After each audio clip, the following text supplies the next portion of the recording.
Ayun po! Tulungan niyo na po! Ayun po! Sir, okay ka lang? Danilo, Sundan niyo na lang yun, sir. natanong agad kita kaya tumawag ako ng tulong. Okay ka lang? Kailangan ko hanapin si Emma. Kailangan ko sundan si Emma. Ako na bahala dito. Olive, tama na yung pagpapahirap mo kay Kyla. Nay? Nay, ako po si Baby Kyla. Oo, anak. Ikaw ang anak ko. Ayun na nga, mga kamarikon. Alam mo, para tayong nanonood ng teleserye. Totoo kaya yun? Ninakaw ni Olive Caparas ang anak niya sa babaeng recently ay inakyus niyang magnanakaw ni si Emma Joseco. Ay, talaga naman parang teleserye. I cannot.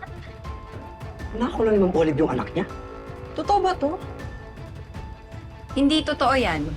Ma'am, dyan po pala kayo. Hindi kidnapper si Olive. Kaya pwede ba, huwag kayong maniwala sa mga sinungaling na yan. Lalo na yung Emma Joseco na yon. Alam mo ba kung saan yung lugar na yon? Dadaan ako po to, ma'am. Malapit lang po to dito. Gusto niyo ba? Ihatid ko kayo. Let's go.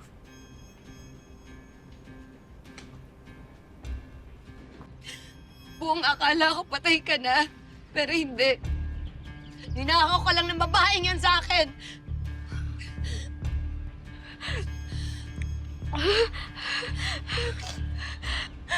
Mami, totoo po ba yun?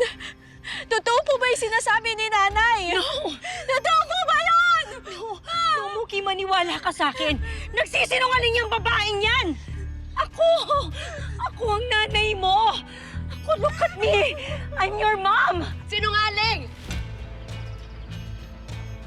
Hindi na ako papayag na patuloy mong pahirapan ng anak ko. Babawiin ko na siya sa'yo. Hindi ko alam kung ano yung mga kasinungalingan na sinasabi mo! Huwag ka na magmaang-maangan. May nakakita sa'yo, kinuha mo ang anak ko. Nasisiraan ka na siguro ng bait sa sobrang gutom at kahirapan. Kaya ngayon, nagbabaliw ka na at iniisip mo na anak mo ang anak ko!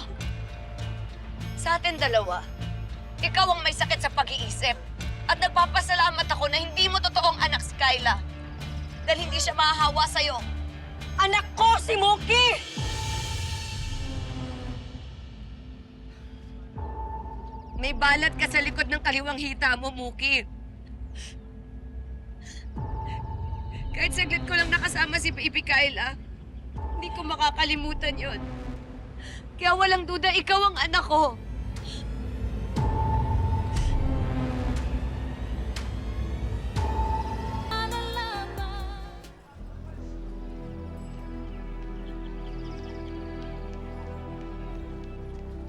Mookie, ako ang totoong nanay mo.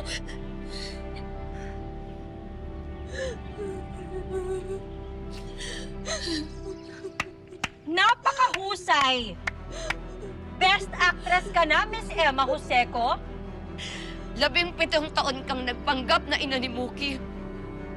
Pinagkait mo sa bata na makasama niya yung totoo niyang mga magulang.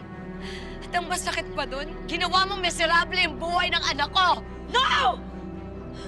Ako ang nanay ni Mookie! Huwag mong baliktarin ang sitwasyon. Ikaw ang kumidnap kay Mookie. Mami! Tama na! Kaya po pala ang kaan-kaan ng loob ko kay Nay Emma. Kaya po pala turing niya sa akin totoong anak niya ako. Naniniwala po ako kay Nay Emma. Siya po pala yung totoo kong nanay? Mookie, Mookie, patawarin mo ako kung di kita naligtas agad, ha? Patawarin mo ako, anak. Nay! Nay, hindi niyo po kailangan humingi ng tawad. Alam niyo po, araw-araw ko tinatanong si Papa God, Mami, kung bakit parang hindi mo ako mahal.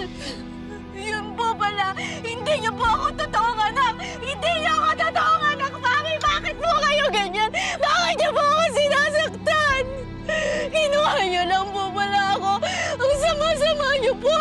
Ang sama-sama niyo, Mami. Sobrang sama niyo.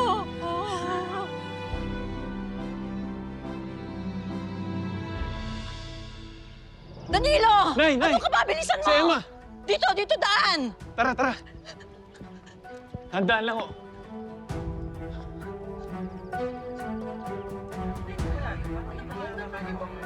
Ayoko na magkahiwalay tayo, anak. Okay! Nahigilayo niyo na po ulit. Ayoko na po siya makita. Muki, please. Bumalik ka dito, Muki, please. Please. Anak, magsisimula tayo ng bagong buhay. Kung ano man yung hirap na pinagdaanan mo sa mami mo, unti-unti namin buburahin ng tatay Danilo mo. Huwag ka na matakot, nandito na kami. Nandito na kami. Muki, please.